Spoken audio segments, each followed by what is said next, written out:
General Cariappa was appointed as the Deputy Chief of General Staff. In November 1947, on being promoted to the rank of Lieutenant General, he was appointed as the Eastern Army Commander. In January 1948, owing to the worsening situation in Kashmir, Cariappa was called back to the capital and appointed as the GOC in charge of Delhi and East Punjab Command. India's counteroffensive began with Operation Kipper. Brigadier M Usman issued instructions for Operation Kipper. The operation was to be carried out by the 50 Para Brigade troop to dislodge Pak invaders from the areas of Kote, Pathradi, Uprala Dandesar, and to establish a permanent PK in the area of Kote. Despite stiff resistance from Pak invaders, the Indian Army was successful in achieving the objectives of Operation Kipper. A total enemy casualties were 156 killed, 201 wounded, capture of a large quantity of arms and ammunition as well. Meanwhile, Operation Easy was launched by the Indian Army on the 20th of November 1948. It was part of the 1947-48 Indo-Pak War and aimed to relieve the besieged town of Poonch. It involved capturing key routes and territories, resulting in the capture of 800 square miles of land. Poonch was under siege by the raiders for over a year, from November 1947 until the Indian offensive. Operation Easy was launched. Operation Bison was the next operation. It was a code name of the assault and capture of Zojila, Dras and Kargil district in Ladakh by the Indian Army during the Indo-Pakistani War of 1947 and 48. Zojila had been seized by Pakistani raiders in 1948 in their campaign to capture Ladakh. The pass was recaptured by the Indian forces on the 1st of November in a daring assault which achieved success primarily due to the surprise use of armour, then the highest altitude at which armour had operated in combat in the world. Initially, an unsuccessful attack was launched by the 77th Parachute Brigade to capture Zojila. Operation Duck, the earlier name for the assault, was renamed as Operation Bison by Lieutenant General Cariappa, the Western Army commander.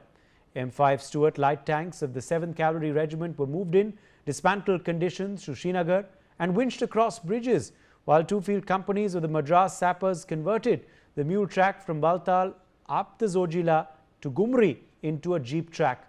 The surprise attack on the 1st of November by the brigade with armour supported by two regiments of 25-pounders and a regiment of 3.7-inch guns saw the Pakistanis being surprised. The pass was forced and the raider column pushed back to Matayan and later Dras. The brigade linked up on the 24th of November at Kargil with Indian troops advancing from Leh, while the Pakistanis eventually withdrew northwards towards Skardu. That, of course, was again a lot of bravery displayed at that point, and Major General K.K. Sinha quickly drawing you in here to just talk about that. That was the 1947-48 war. Soon after partition, the conflict with Pakistan began and the bravery of our forces began. First, of course, capturing back these key territories. Cariappa's role, again key to be remembered, Major General Sinha, even today. What you are dwelling upon on the counter-offensive, when the India started its counter-offensive, and this counter-offensive was not only towards the POK, what we say, Azad Kashmir, which is now we refer it to POK, but also from the Gilgit-Baltistan area. Of course, we now call them the whole POK. In Gilgit-Baltistan area, which is now when we are talking about is the Kargil area. You come through Jujila and then you come towards the Srinagar side, and one goes through Daras, it goes towards further towards the Leh. You are talking about that. And today's context also in the foothill of what we say Siachen Glacier, that time it was, with them, we have taken only 84. What you are bringing it out, absolutely the heroic battle under, leadership of Cariappa. You have, given the name of all operations which was launched, because area is huge. If you take it from Srinagar and you go to Kargil, you have to travel a long area, and then from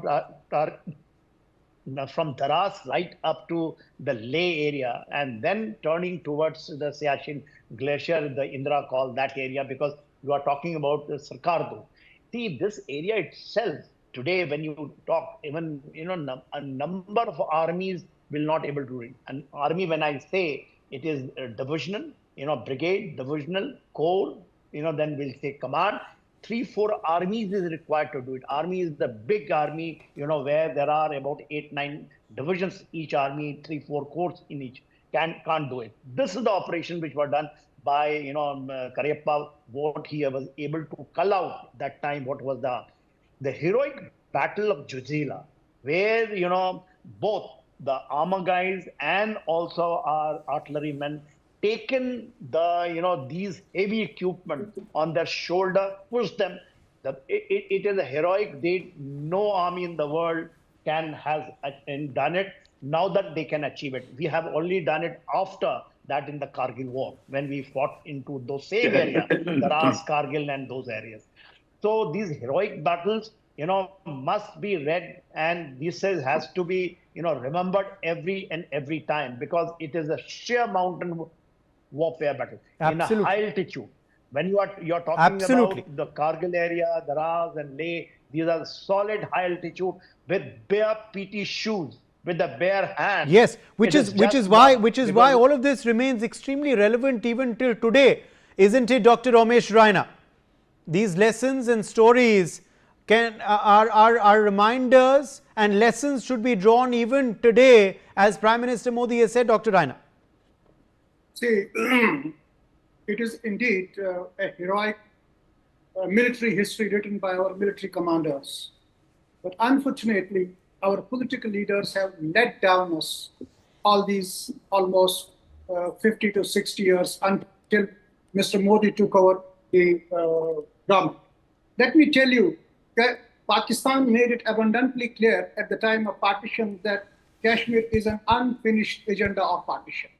Having said that, and it started its campaign, both military and ideological campaign, right from the day Pakistan came into existence. And I would like to correct my co-panelist who earlier said that Bhutto had said that 1,000 cuts to bleed India. It was not Zulfikar Ali Bhutto, it was Ziaul Haq. Bhutto had said 1,000-year war with India, to which there was slight improvement made by Ziaul Haq, who said that 1,000 cuts to bleed India.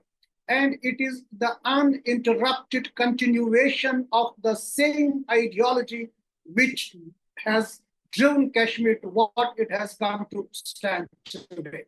See, Pakistan has partially succeeded in the demographically changing the whole metaphor of Kashmir, that is driving Hindu civilization out of Kashmir.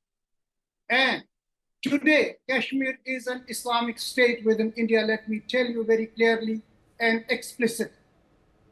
Absolutely. Why is it so? Because there has been a mishandling of Kashmir issue at all times. First, the biggest mistake that was made was that Kashmir issue was taken to United Nations, even though Vallabhbhai Patel had made it explicitly clear that they should not be going to United Nations. And even at the then Prime Minister of India, Pandit Jawaharlal Nehru, when he was making a reference of plebiscite, Mr. Patel was opposed to the idea of plebiscite. So these two things have always remained in the minds of the local populace there. And it is these 2 points. That's an important, both are important points that you've raised, that explain the mishandling of Kashmir according to the Kashmir issue by the political leadership at that time. Now, wherever there has been a problem, the British have naturally been involved. This is another story of a backstab. On the 3rd of June 1947, the Gilgit Agency was transferred to the control of the princely state of Jammu and Kashmir. The Maharaja Hari Singh appointed Ghansar Singh Jamwal to govern the area on his behalf. On 26th October, Hari Singh announced Jammu and Kashmir would be joining India and sign an instrument of accession. On hearing of the decision, Major William Brown, who was appointed by the British in Gilgit Agency, urged Ghansar Singh to ascertain the wishes of the local Muslim community over the accession and warned him that he may have to take certain measures to avoid bloodshed. Brown considered that the whole of Kashmir, including Gilgit, should go to Pakistan. Singh ignored the warning, and Brown then began to plan what became known as Operation Kipper. On 31st of October, the Gilgit Scouts, under the command of Brown, surrounded the Gilgit residency and took Ghansar Singh into protective custody. On the 2nd of November, he hoisted the Pakistani flag over the residency and announced the accession of Gilgit to Pakistan.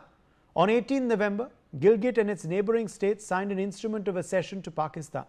Brown acknowledged the severity of his actions when he later remarked, "My actions appeared to possess all the elements of high treason, yet I knew in my mind that what I had done was right." Brown remained in Pakistan until his retirement in 1959, upon which he returned to Scotland. In 1993, Brown was posthumously awarded the Sitara-e-Imtiaz by the government of Pakistan. Look at this, absolute shocker, Major General Dwivedi. It showed how the British had been governing India. Divide and rule was, of course, their policy. And look at what this individual Brown did. Even after the accession by Maharaja Hari Singh, this is what he did in Gilgit. And the Pakistanis reward him for his duplicity, for his treason.